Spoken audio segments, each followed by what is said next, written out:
The leader of majority, I can tell you, there has never been any impeachment motion against the deputy president. That has been his creation, and those that he walks around with is a sympathy-seeking gimmick to try and incite people from the Mount Kenya region, and more so against members of parliament. If you keenly listened to him yesterday, he passed a veiled threat to the people of Kenya when he said that even an impeachment motion would cause political instability. Or rather, he framed it that it's about the stability of the nation, political stability of the nation.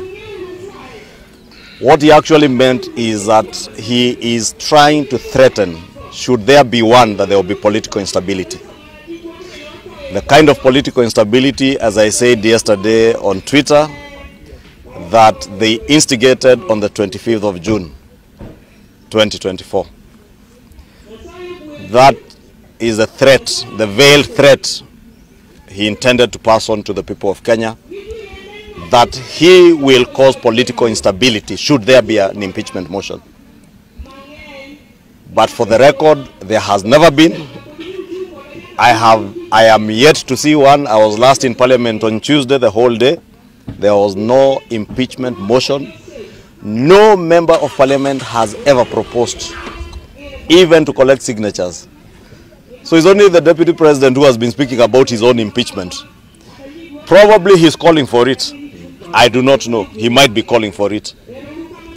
Or he might be imagining that if it comes, he can incite one region of our country against Parliament and against members of Parliament, because that is a fear he has been trying to sell. That is why I said I have put my chest forward to defend the rights of all members of Parliament as their leader. Because nobody, not the President, not the Deputy President, should ever imagine that they can intimidate members of Parliament from doing what they ought to do. Impeachment motions are part of our oversight of state officers. The Deputy President is not an exception. So is the President. If any member of Parliament feels the President is not serving the people of Kenya or has contravened any provision of our Constitution, he is at liberty to bring an impeachment motion, and it will be considered on its own merit. In the same purview, if any member of Parliament feels the Deputy President has not performed as he ought to have performed as a national leader, or has breached any provision of the Constitution, it is up to members of Parliament, any member of Parliament who is at liberty to bring an impeachment motion. Is a constitutional provision that is in a constitution that you can impeach anybody from the President to cabinet secretaries and other public officers.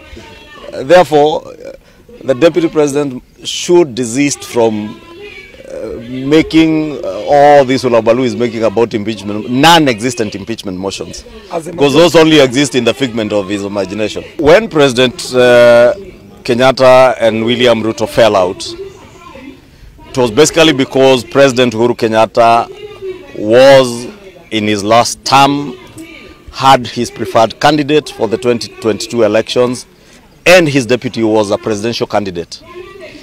We are now in the first term of this administration. Gachagua has not told us whether he is a candidate in 2027, although all intents and all indications indicate that he wants to run for president. Here he has been mentioning that he wants to form friendship with likes of Kalonzo, Wajakoya, and such like characters.